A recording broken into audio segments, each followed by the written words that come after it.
For the past 8 months, this M135i has been my everyday car. That's why it's filthy.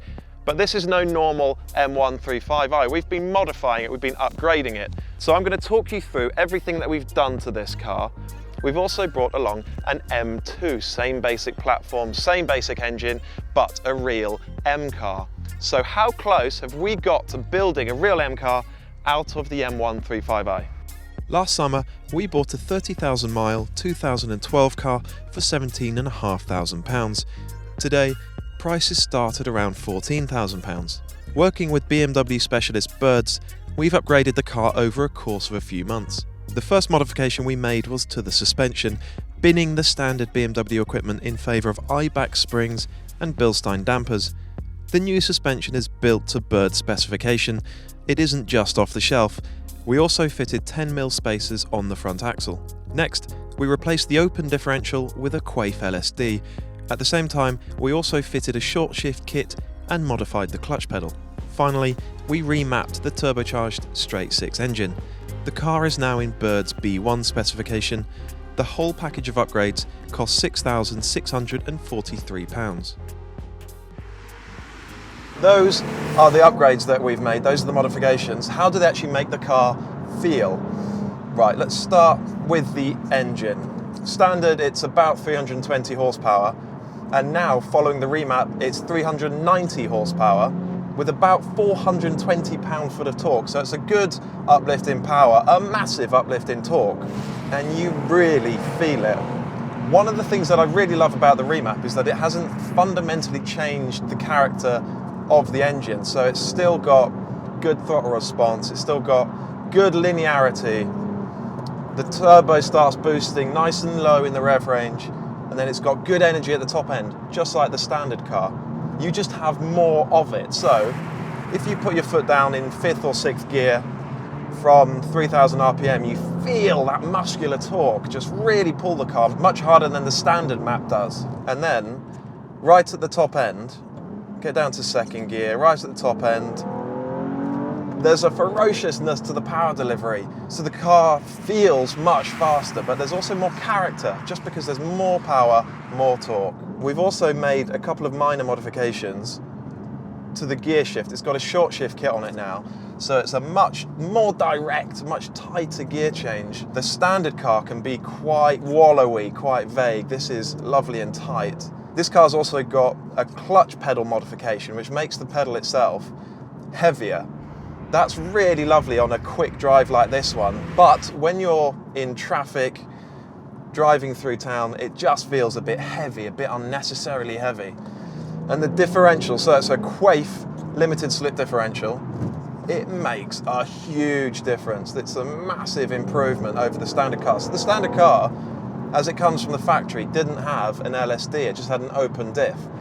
Now the problem with that is that because even the standard car's got lots of power, when you get on the power away from a corner, particularly if you've got the traction and the stability control off, all that happens is the inside rear tyre just lights up. Now, with this Quaife LSD, when you get on the power away from a corner, the diff bites and it sends the drive to both wheels. And so you get much better traction for one thing, much better drive away from the corner. But also, if you stand on the power really hard and both wheels start spinning up, you know the car is going to slide. And then it's very controllable, it's progressive, and you simply choose the size of the slide with your right foot. Overall, having that diff in there just makes the car much more satisfying to drive, less frustrating, and more controllable. It's a really good upgrade. The spacers on the front axle, just quite little 10mm spacers on the front axle, just to widen the track width a little bit, make a good difference to the steering. It feels more positive now. Finally, the suspension, the biggest upgrade we've made to this car, the first upgrade that we made as well. The spring rates have actually gone up slightly, about 10%. But what they've done is taken a lot of rebound damping out of the dampers. Now, rebound is the speed at which the wheel can drop out of the arch, having been shoved up there by a bump or by the car leaning over in a bend. So we've got more spring rate, and that does mean that, particularly at low speed and on a bumpy road, There's a little bit of edge to the ride quality, that's true. But by taking out that rebound damping, what you're allowing each wheel to do is to roll through potholes, roll through sunken drain covers, rather than crashing through them. And that really improves comfort. But this car isn't about a limo-like ride quality, a very cushioned ride quality. It's also not about being super stiff and super hard for the track. It's fast road setup, really. And where it really starts to work beautifully is on a bumpy road when you're driving at speed. That's when you feel how brilliantly the suspension is working. The body is kept well controlled, certainly much better controlled than the standard suspension did. On the standard suspension, the body would float around, the rear end would corkscrew, it would get loose over undulations and compressions, and you had no confidence in it. Now, the body is much better controlled. You also feel how well the suspension is working to keep each tyre pressed into the road, and only when the tyre is pressed into the road can it generate any grip. So what you find is that you've got much better body control, you've got more consistent grip, and as a result, you've just got more confidence. So what we're left with is a car that's very usable, but it's faster than a standard M135i. It's got the diff, so it's more fun, it's more controllable, and the ride and handling balance is much better sorted. I think it's a very good car, this. But I wonder, how does it compare to an M2? Well, it feels faster than an M2. It isn't night and day, but the M135i has a more muscular mid-range and it rips harder right at the top end. But the M2 has better traction. It has less power and torque and slightly wider rear boots, so of course it does. And whereas the M135i is now on fixed rate dampers, the M2 still has a comfort mode. That means it has a more settled ride quality in normal driving. The M2 also has much wider tracks front and rear, which means it steers more positively and it feels more planted in corners. On a bumpy road though, the M135i shows it up.